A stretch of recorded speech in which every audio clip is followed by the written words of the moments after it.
Здравствуйте! В эфире программа «Экономика. Итоги недели». С вами Мадина Албогачиева и коротко о главном. В Ингушетии за последние годы открыто более 6 центров для оказания поддержки субъектам малого и среднего предпринимательства. Еще планируется открытие 2 центров. Федеральная антимонопольная служба отмечает свой юбилей – 15 лет на страже конкуренции.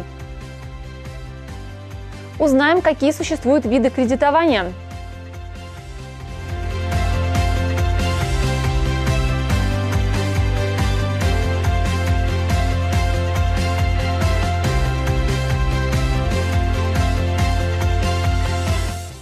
В период с 8 по 10 апреля этого года в Москве в Центральном выставочном зале «Манеж» состоятся 12-я сессия Российско-Арабского делового совета и 4-я международная выставка «Арабия-Экспо», которые пройдут под девизом «Россия. Арабский мир». Время действий для общего будущего. Ингушетия впервые будет участвовать в международной выставке «Арабия-Экспо». С 8 по 10 апреля текущего года пройдет 4-я международная выставка «Арабия-Экспо», в рамках которой наша республика будет принимать участие и презентовать нашу продукцию, наших предпринимателей, наши предприятия и так далее. В настоящее время нашим министерством ведется подготовительная работа. Мы определяем делегацию. Кто поедет? Министерство, ведомство, предприниматели наши. Возглавлять ее будет глава республики. Надо сказать, что Арабия-Экспо – это единственная арабская выставка в России, которая объединяет на своей площадке 19 арабских государств, и практически все регионы Российской Федерации будут участвовать. Для нас, для республики и для наших предпринимателей, для нашего бизнеса это уникальная возможность продемонстрировать свой, скажем так, потенциал, показать свою продукцию, ее качество. Возможность, скажем так, вести переговоры с арабскими предпринимателями, возможно, заключать даже какие-то соглашения и так далее. Очень серьезное, интересное для нас мероприятие. Хочу сказать, что организатором данного мероприятия выступает Российско-Арабский деловой совет совместно с Лигой арабских государств. И участвует, помогает им, насколько я знаю, Министерство иностранных дел Российской Федерации, торгово-промышленная палата и так далее. Поэтому выставляться поедут туда все наши предприниматели, все наши предприятия будут предоставлять свою продукцию. И, конечно, республика и наше министерство прикладывают все для этого необходимые усилия, чтобы достойно показать республику.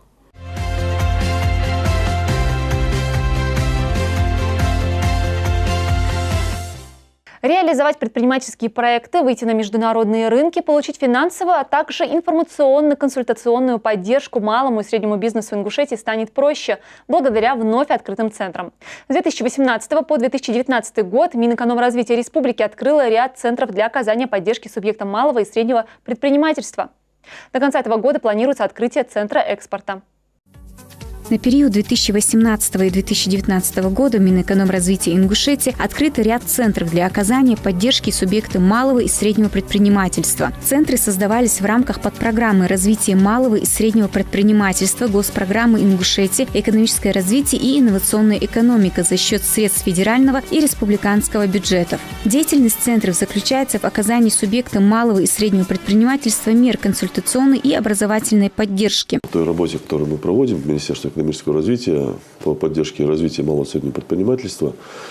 Это основное из таких направлений, если конкретизировать, конечно, это открытие создания, во-первых, инфраструктуры, необходимой для развития малого и среднего предпринимательства. И, конечно, в рамках этой работы создание в республике ряда центров. Как я уже много раз говорил, центр поддержки предпринимательства, который мы в прошлом году открыли, уже успешно работает, дает определенные результаты. В этом году эта работа была, скажем так, продолжена. Мы эту работу наращивали, открыли несколько центров. Это центр инноваций социальной сферы, центр молодежного инновационного творчества, многофункциональный центр для бизнеса, центр народных художественных промыслов, это все мы пытаемся, открывая вот эти вот центры, охватить максимальное количество предпринимателей по роду их деятельности, по направлениям их деятельности, максимально помочь им, консультировать их, информировать, помогать, обучать. Для этого эти центры и созданы. И особо, как я каждый раз подчеркиваю, что для предпринимателей хочется это особо донести, что все эти услуги, они носят бесплатный характер. Поэтому обращаюсь к предпринимателям активно участвовать в работе данных центров, получать все необходимые консультации и помощь от тех специалистов, которые будут там работать. В своем послании Народному собранию глава положительно оценил работу по созданию центров, подчеркнув, что в рамках нацпроекта должны быть реализованы мероприятия по формированию положительного образа предпринимательства среди населения республики и вовлечению граждан в сектор малого и среднего бизнеса. За последние 2 года нами создана сеть организаций инфраструктуры нефинансовой поддержки малого и среднего предпринимательства. Центр поддержки предпринимательства, Центр инноваций социальной сферы, Центр поддержки народных художественных промыслов и Центр кластерного развития. Я бы просил правительство и целое Министерство экономики проводить с этими центрами соответствующую работу и наладить работу этих центров, чтобы результаты были уже видны. В целях развития технического и предпринимательского потенциала детей и молодежи создан второй в республике Центр молодежного инновационного творчества «Мехатроник». Осуществлялось тесное взаимодействие Федеральной корпорации по развитию малого и среднего предпринимательства. Одной из задач, которая является привлечение льготных кредитных ресурсов для реализации инвестиционных проектов. В конце октября 2018 года открылся первый центр инноваций социальной сферы. Основная цель центра – продвижение, поддержка и сопровождение социально ориентированных предпринимателей. Мы постараемся создать определенное сообщество социальных предпринимателей для того, чтобы в республике действовала полноценная взаимосвязанная инфраструктура и сеть социальных предпринимателей для того, чтобы они легче решали свои задачи, взаимодействуя в команде. Центр кластерного развития начал свою работу в начале ноября 2019 года. Первоначально работа центра была направлена на помощь и развитие сельскохозяйственного сектора республики. В чем наша помощь? Во-первых, это образовательная составляющая. То есть мы предусматриваем проведение круглых столов, проведение, скажем так, образовательных семинаров, тренингов. Например, такие темы. Вот если у нас Центр кластерного развития, мы в этом году задача стоит создать условия по формированию агропромышленного кластера. Коль скоро у нас аграрный субъект, то Москва сказала, ребята, создавайте агропромышленный кластер. Мы пытаемся это сделать.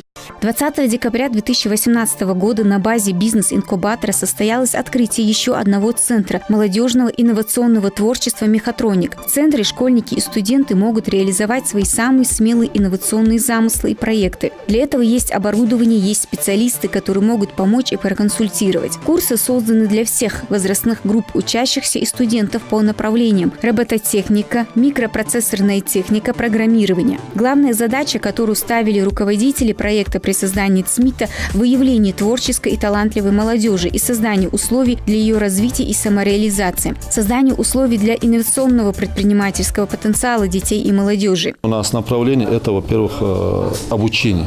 Обучение школьников, обучение студентов, обучение также и предпринимателей, которым интересны вот эти технологии. Как мы все это начинали?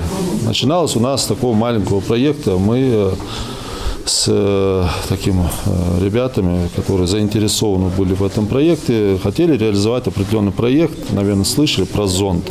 У нас было такое мероприятие. Соответственно, собрались, как-то обсуждали эти вопросы, и нам предложил, есть один человек, который предложил, есть такой момент, попробуйте открыть СМИТ, чтобы на базе этого собираться, реализовывать какие-то интересные проекты, делиться опытом с теми, кому это интересно.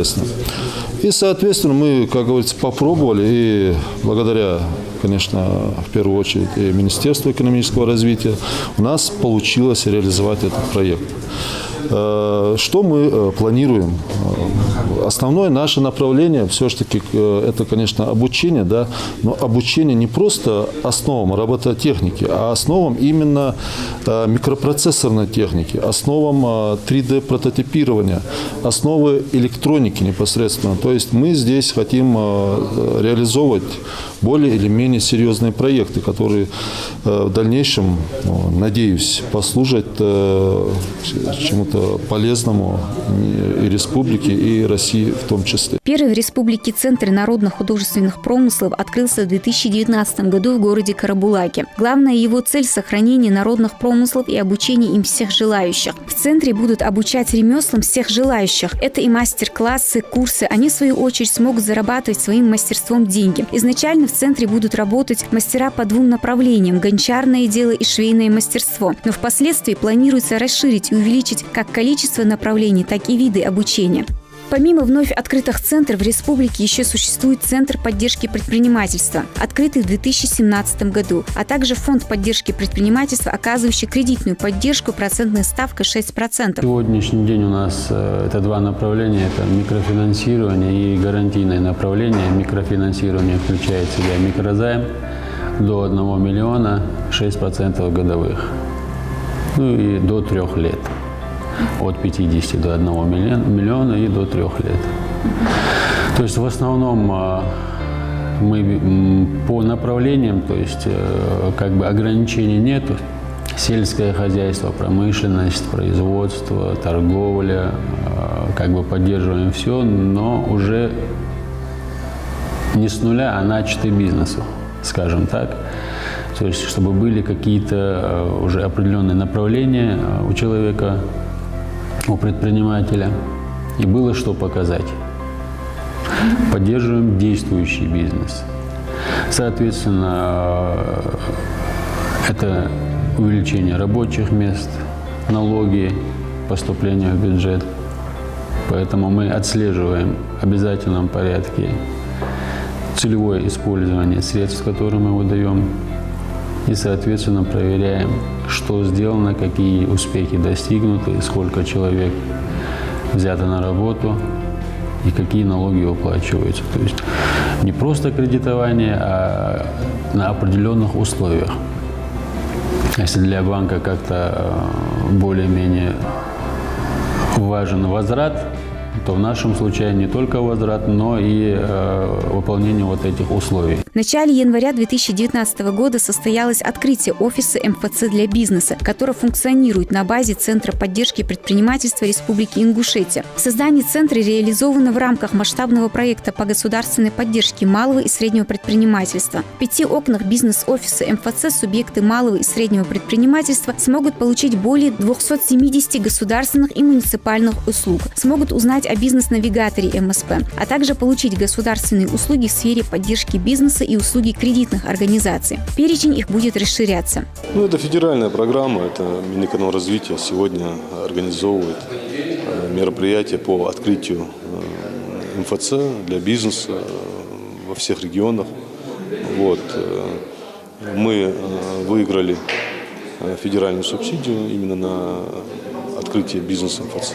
Прием граждан в МФЦ будет осуществляться в порядке электронной очереди. Теперь, не выходя из офиса, предприниматель может получить услуги федеральных органов власти. Центр полезен тем предпринимателям, которые хотят открыть или расширить свой бизнес.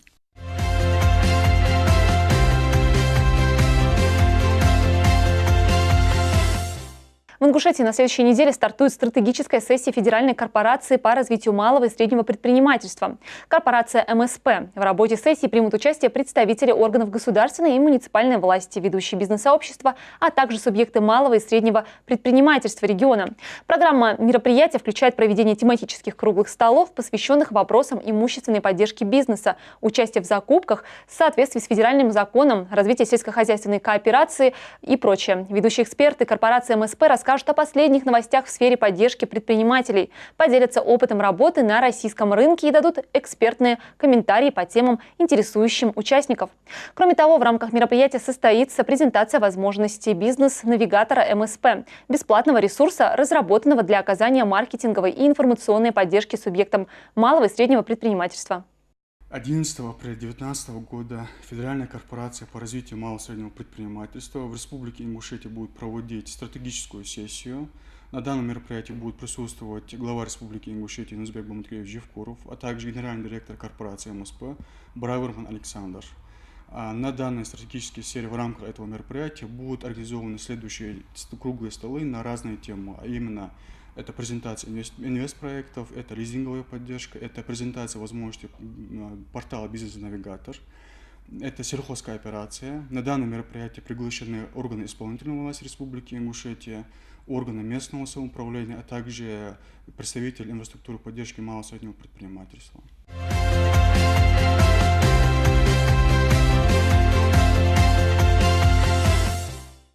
Узнаем, какие существуют виды кредитования. Рынок кредитования в Российской Федерации активно развивается и появляются все новые продукты. Банки предполагают самые разнообразные кредиты от краткосрочных с погашением в течение года до долгосрочных ипотечных суд на период до 30 лет. В настоящее время банковские кредиты стали распространенным источником средств для крупных приобретений, как для населения, так и для предприятий. Непосвященному человеку часто бывает нелегко разобраться с многообразием кредитных предложений и условий кредитования. Стоит обратить внимание на то, что процентные ставки у каждой организации и банки свои. Возможность получить кредит имеют как предприятия, так и россияне, которые постоянно проживают на территории России, а также иностранные граждане, имеющие право на постоянное проживание и рабочую деятельность в России. Практика выдачи кредитов для бизнеса с нуля в Российской Федерации невелика. В западных странах кредитование такого типа более развито. Количество выдаваемых займов в процентном соотношении составляет около 35%. В нашей стране этот процент колеблется от 1,5% до 2,5%. Вот непосредственно для малого бизнеса было выдано порядка 15 кредитов, на 45 миллионов рублей. Мы также выдаем банковские гарантии. Банковские гарантии они в основном нужны тем, кто участвует в тендерах по 44-му федеральному закону. И вот мы выдаем банковские гарантии исполнения контракта. Вот на 20 миллионов рублей мы выдали в этом году уже, общая сумма это. Там у кого 300 тысяч, у кого 700, у кого там чего-то выдали столько. Почему сложилась такая ситуация? Прежде всего потому, что открытие бизнеса связано с большими рисками и как для самого предпринимателя, так и для кредиторов. А терять свои деньги не хочется никому. Кроме распространенного фактора, влияет на предприятие решение о кредитовании и то, что у заемщика отсутствует кредитная история. Также много молодых компаний закрывается, даже не успев проявить себя в бизнесе. Конечно, кредиторы с осторожностью относятся к кредитованию таких заемщиков. Банк предполагает несколько ключевых продуктов для ведения бизнеса. В этот перечень входит рефинансирование кредитования для приобретения оборудования и техники, безналоговые кредиты для любых целей и так далее. Также банком разработана программа по стимулированию кредитования субъектов малого и среднего предпринимательства. Индивидуальный предприниматель, бизнесмен чувствует, что у него недостаток средств, то есть у него бизнес терпит какие-то кассовые разрывы, он должен обратиться в банк. Он обращается в банк, его встречает клиентский менеджер, за ним закрепляют клиентского менеджера, и он объясняет полностью они структурируют сделку. То есть сразу же на первоначальном этапе выясняется, какой бизнес, какие цели кредитования, какую сумму примерную нужно или расчетную. То есть все первоначальные вводные он говорит банку, банк уже смотрит, нужно ли ему залог, нужно ли ему обеспечение? Если нет залога, что делать? Мы предлагаем через Министерство экономики, ходатайствуем в гарантийный фонд, чтобы они оказали поддержку. И уже совместно ведем этого клиента до финиша. Поэтому нужно просто, не полениться и прийти в банк. Как получить кредит? Для начала нужно выбрать максимально подходящую именно вам кредитную организацию. Но лучше всего попытаться воспользоваться услугой кредитования в том банке, в котором у предпринимателя открыт расчетный счет. В этом случае вполне возможно получить сниженную процентную ставку и повышение кредитного лимита. Об этом стоит помнить и иметь в виду, прежде чем заключать договор кредитования. Скажем так, основополагающим элементом определения возможности кредитования – это наличие текущей деятельности. То есть что-то он уже должен делать. Вот это наличие текущей деятельности – это самый такой основополагающий.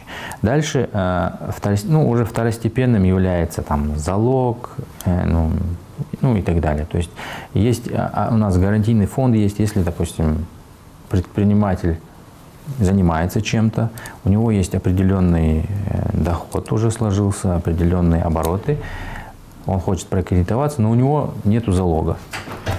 В этом случае в Республике Ингушетия создан гарантийный фонд, который именно таким предпринимателям помогает в виде залогового обеспечения. Он гарантирует вместо залога банку, что данный предприниматель на такую-то сумму залоговое обеспечение. Правила предоставления кредита выстроены таким образом, чтобы кредитные риски были минимизированы. Кредитование – это всегда риск, как для потенциального заемщика, так и для кредитора. Риск, который несет заемщик, это прежде всего невозможность вернуть кредит и проценты вовремя, что может привести к банкротству. Самая главная опасность заключается в том, что невозможно просчитать финансовое положение своей компании на несколько лет вперед. Сегодня бизнес процветает, выплачивать заемные средства не составляет особого труда, а через год ситуация может в корне измениться. Особенно в условиях экономической нестабильности в стране в целом. Кредитование, пополнение оборотных средств. То есть в основном малому бизнесу не хватает оборотных средств для их.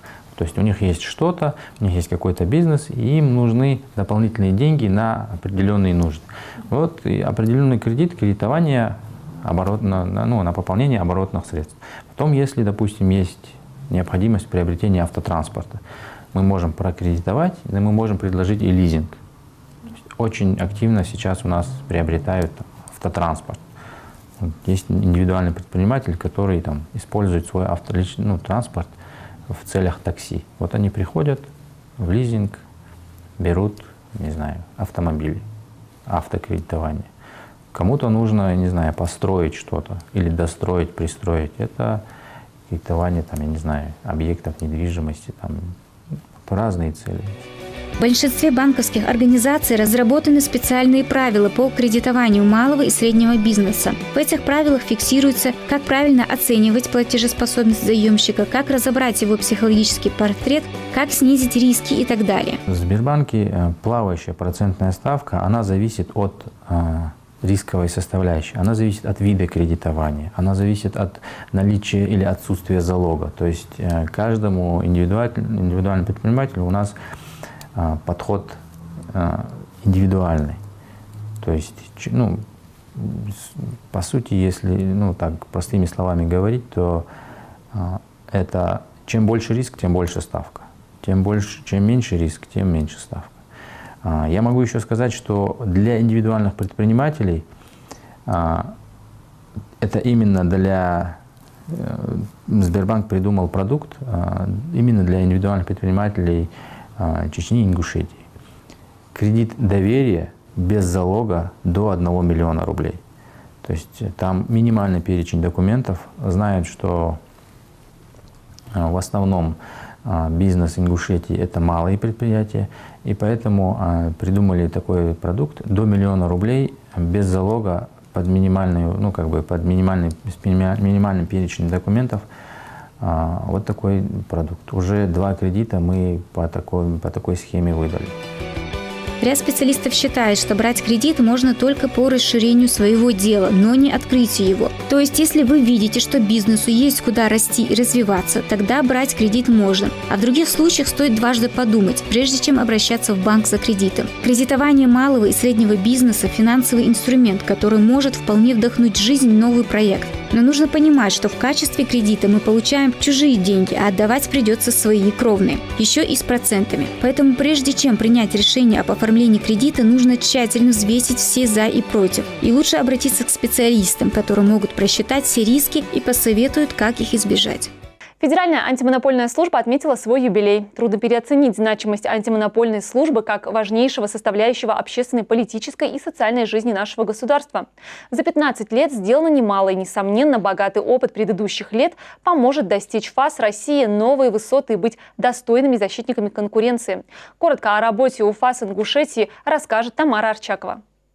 Федеральной антимонопольной службе России 15 лет. Что самое главное в работе ФАС? Безусловно, это доверие. Знать, что ты идешь искать защиту своих прав, интересов, а именно к заинтересованным тебя защищать. Вот, пожалуй, это и есть та самая основа, на которой держится всякое дело. К слову, отметим, что доверие к антимонопольной службе во многом будет связано с готовностью и способностью обеспечить контроль и защиту от имени государства российских производителей продовольственных товаров. Не будет преувеличением и то, что граждане сегодня заинтересованы в реальной и честной конкуренции на рынке продовольственных товаров, поскольку цена и качество товаров в том числе влияет на качество жизни людей. Поэтому резерв ожиданий государства, граждан и бизнеса к эффективному антимонопольному регулированию в разных сферах, как и во всех странах мира, очень высока. Роль Федеральной антимонопольной службы чрезвычайно важна, особенно в обеспечении свободы реальной, а не мнимой конкуренции, когда экономически сильные субъекты агрессивно подавляют и фактически диктуют свои условия более слабым. Несомненно, речь идет о правовом регулировании. В 2019 году ФАС России исполняется 15 лет, и хотел бы отметить результаты ФАС России.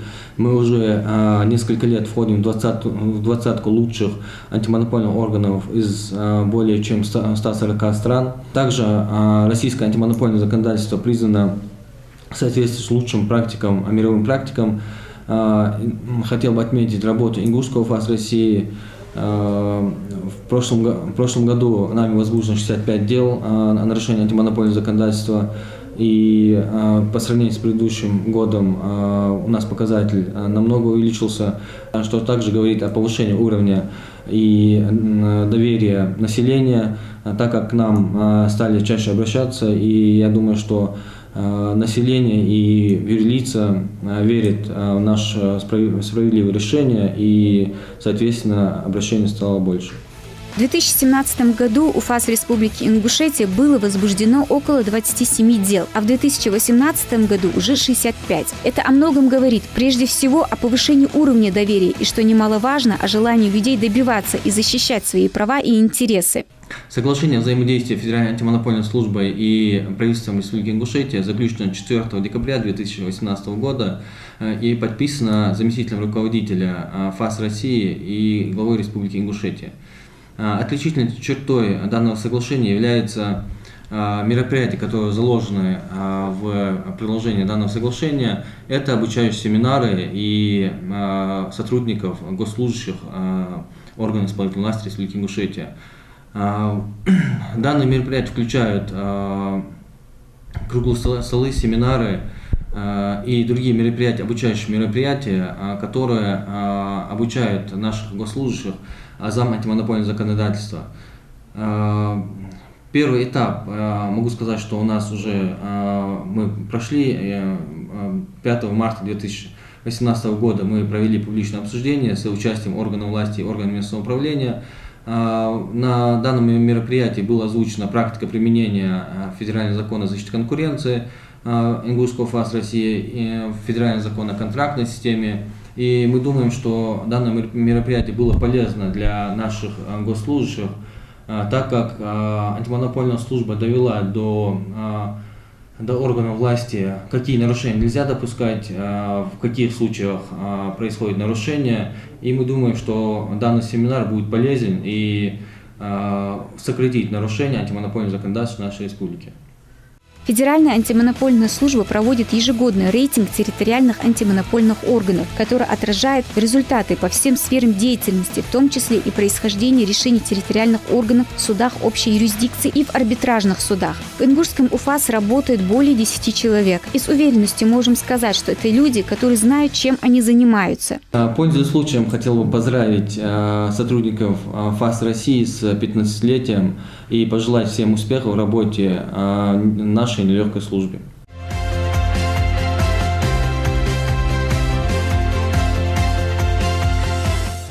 Ну что ж, такими были главные новости экономики недели. Всего доброго, до встречи!